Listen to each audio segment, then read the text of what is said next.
Assalamualaikum dan salam sejahtera. Nama saya Nurfara Alisa binti Umar dan nombor matrik saya adalah S59-307. Tajuk saya pada hari ini adalah patriotisme dan masyarakat Malaysia.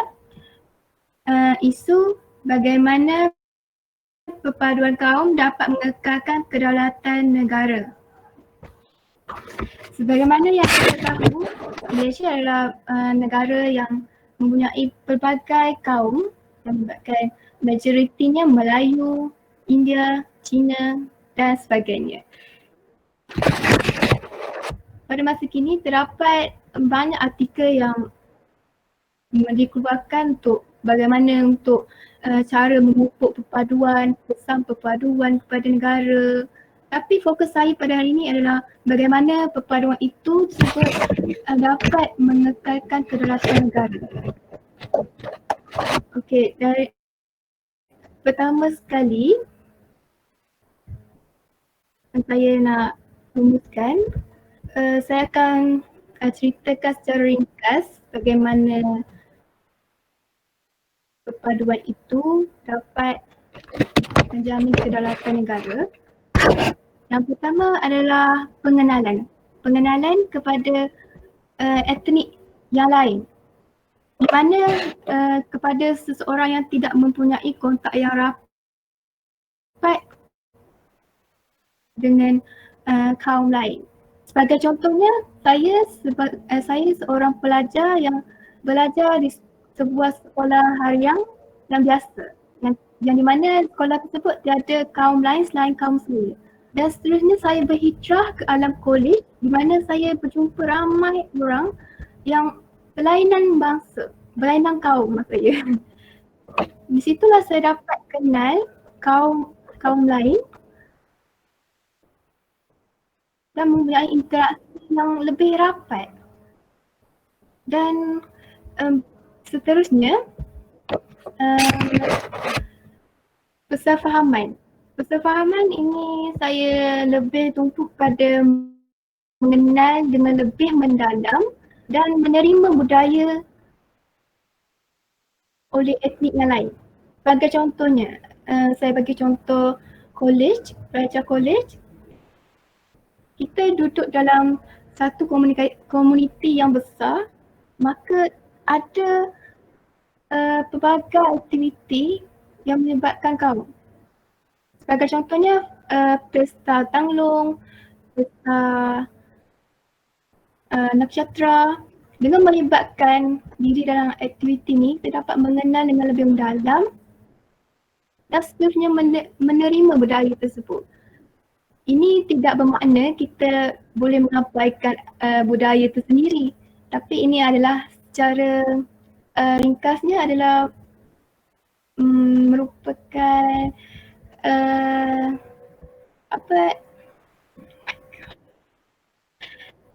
secara pengetahuan lebih.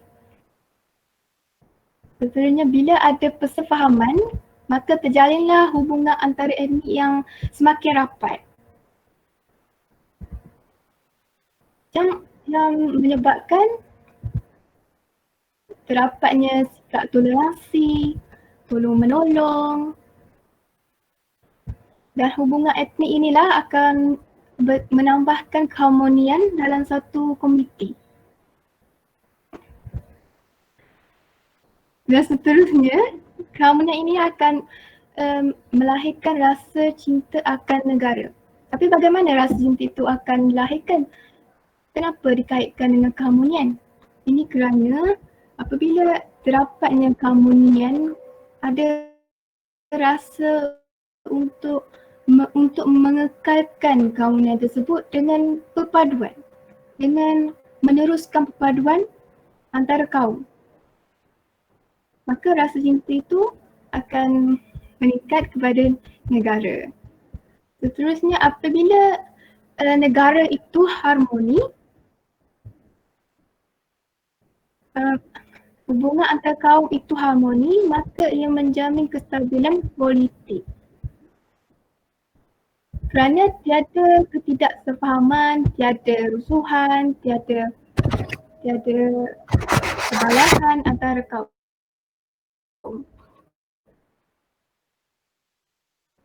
Ini menyebabkan pentadbiran negara menjadi licin. Dan secara automatiknya ia menjamin kemajuan dan pembangunan negara dan seterusnya menyebabkan negara tersebut berkembang pesat.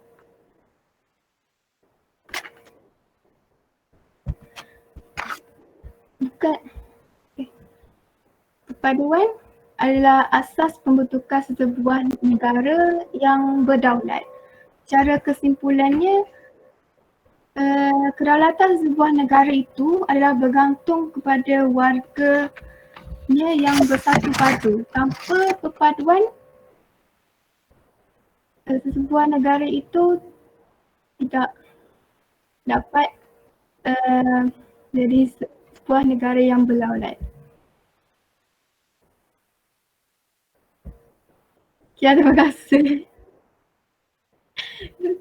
Oh my God. Ada lah.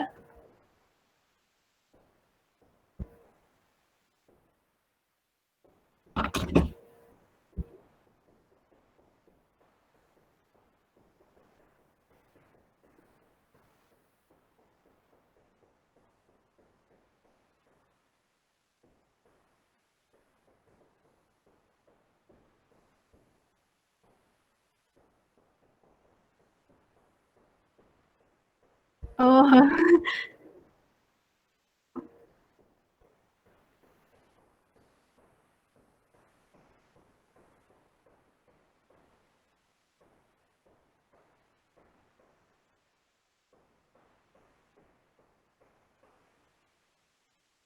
saya sebenarnya saya ada buat slide, Doktor. Okey, terima kasih, Doktor.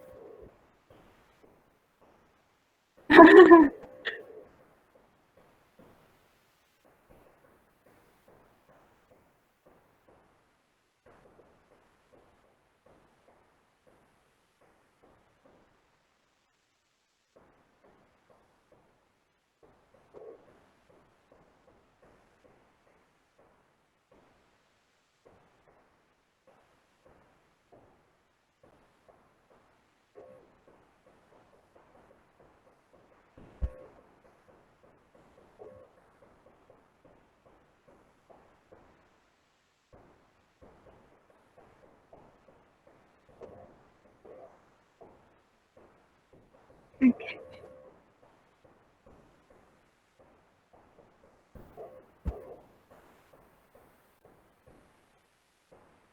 Okey. Terima kasih, Doktor.